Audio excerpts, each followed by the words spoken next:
La peur m'a vu naître. La peur sait qui je suis. La peur m'observe depuis tout petit. Elle sait ce que je fais. Elle sait où je vis. La peur est ce sentiment qui touche des milliards de personnes dans le monde. On n'en compte même plus le nombre de tentatives de suicide par seconde en son nom. Elle est l'une des armes utilisées par Shaitan. Elle est celle qui oppresse, qui tourmente l'âme, le drame, et que tant d'hommes et de femmes ont dû se plier, se replier et la supplier. La peur connaît par cœur comment fissurer nos piliers. La peur paralyse, cristallise, tétanise, canalise, brise l'élan de nos mouvements. Elle a cette emprise sur nos réflexions, sur nos plans. Des études ont défini 5 types de peur. La peur de la finitude, cette angoisse qu'un jour tout s'arrête. La peur de la solitude, celle qui te fait passer des heures devant ta fenêtre. La peur existentielle, le pourquoi nous existons. La peur circonstancielle, celle qui te fait voir un chaton comme un lion.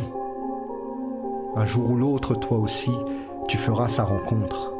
Que tu sois pour ou contre, il faudra que tu l'affrontes. Et d'ailleurs, que tu l'affrontes ou que tu l'invites?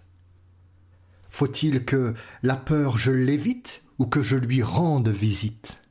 Dois-je la voir comme un signal qui s'allume sur mon tableau de bord ou comme un ennemi qui veut ma mort? Subhanallah.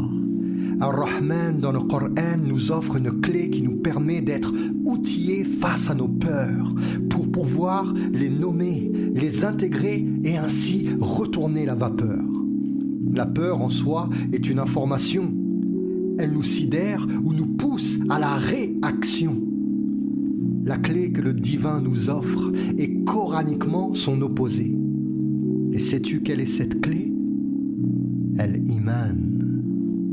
Al-Iman est l'opposé même, comme l'indique la forme de son shem. Je sais, autrefois tu as entendu dire sûrement que Al-Iman veut dire la foi. Allons plus loin que ça.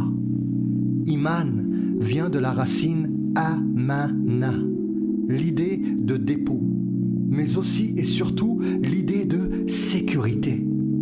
N'appelait-on pas le prophète, alayhi salatu wassalam, as-sadiqul amin, celui chez qui le dépôt confié était sécurisé?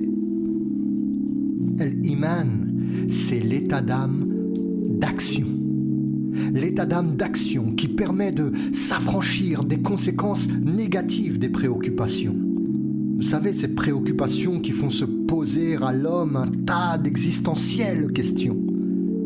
Et par conséquent, si Al-Iman est l'état d'âme action, alors le mu'min en est l'acteur qui a pour mission de se sécuriser par Dieu des préoccupations afin d'atteindre sur terre sa raison d'être en mission.